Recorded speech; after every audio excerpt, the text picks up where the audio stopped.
बॉलीवुड की देसी गर्ल और global star Priyanka Chopra Jonas अब मां बन चुकी हैं। जनवरी के महीने में ही प्रियंका और उनके पति निक जोनस ने सरोगेसी के जरिए बेटी मालती मैरी का वेलकम किया था। वहीं मदर्स डे के मौके पर प्रियंका ने अपनी नन्ही सी परी की पहली झलक भी दुनिया को दिखाई। हाँ, वो बात अलग है कि उन्होंने अपनी नन्ही जान का चेहरा रिवील नहीं किया था। बेटी की पहली झलक के साथ साथ प्रियंका ने ये भी बताया कि उनकी बेटी मालती को जन्म के बाद 100 दिन तक NICU में भर्ती रखा गया था। प्रियंका को अपनी पहली बेबी गर्ल को घर लाने के लिए 3 महीने से भी ज्यादा वक्त का इंतजार करना पड़ा।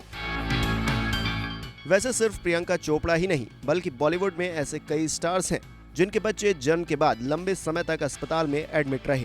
आइए बताते हैं आपको इन्हीं के बारे में। दिया मिर्जा। इस लिस्ट में पहला नाम आता है एक्ट्रेस दिया मिर्जा का। दिया मिर्जा ने बीते साल फरवरी में बिजनेसमैन वैभव रखी संग दूसरी शादी रचाई थी। वहीं मई में उन्होंने एक बेटे अव्यान को जन्म दिया, लेकिन 2 महीने बाद उन्होंने इस खबर को शेयर किया क्योंकि उनका पहला बेबी बॉय प्रीमैच्योर पैदा हुआ था। दुनिया में समय से पहले आने की वजह से अव्यान को 2 महीने तक ICU में नर्सों और डॉक्टरों की देखरेख में रखा गया था।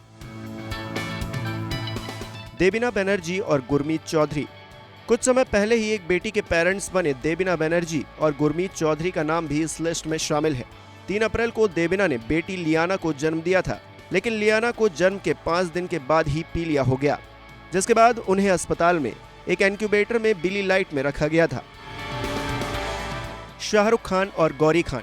अगला नाम है बॉलीवुड के किंग खान शाहरुख और उनकी पत्नी गौरी खान का। सरोगेसी से जन्म में उनके बेटे अबराम भी प्रीमेच्योर पैदा हुए थे। भले ही उनका जन्म सरोगेसी के जरिए हुआ हो, लेकिन डिलीवरी प्रीमेच्योर थी। शाहरुख और गौरी के लाडले का जन्म डिलीवरी के तय समय से पहले ही 27 मई को हो गया था। रिपोर्ट्स के मुताबिक जन्म के वक्त अबराम का वजन 1.5 किलो था और उस वक्त कुछ दिक्कतें आई थीं, जिन्हें ठीक करने में काफी मुश्किलें भी आ गई थी, जिसके चलते अबराम को 3 अलग अलग अस्पतालों में रखा गया। करण जौहर। बॉलीवुड के मशहूर फिल्ममेकर करण जौहर सरोगेसी के जरिए 2 जुड़वा बच्चों के पिता बने थे। उनके बच्चे यश और रूही भी प्रीमैच्योर पैदा हुए थे। जन्म के बाद करण के बच्चों को देखभाल के लिए NICU में रखा गया था। बता दें कि यश और रूही का जन्म फरवरी 2017 में हुआ था। सेलिना जेटली। बॉलीवुड एक्ट्रेस सेलिना जेटली 2017 में 2 जुड़वा बच्चों की मां बनी थी। सेलिना ने एक साथ 2 जुड़वा बच्चों को जन्म दिया, जिनमें से एक बच नहीं पाया। उनके एक बच्चे के हार्ट में कुछ डिफेक्ट आ गया था, जिसके चलते उसकी मौत हो गई। सेलिना ने एक पोस्ट में बताया था कि उनका एक बेबी जन्म के बाद NICU में रखा था।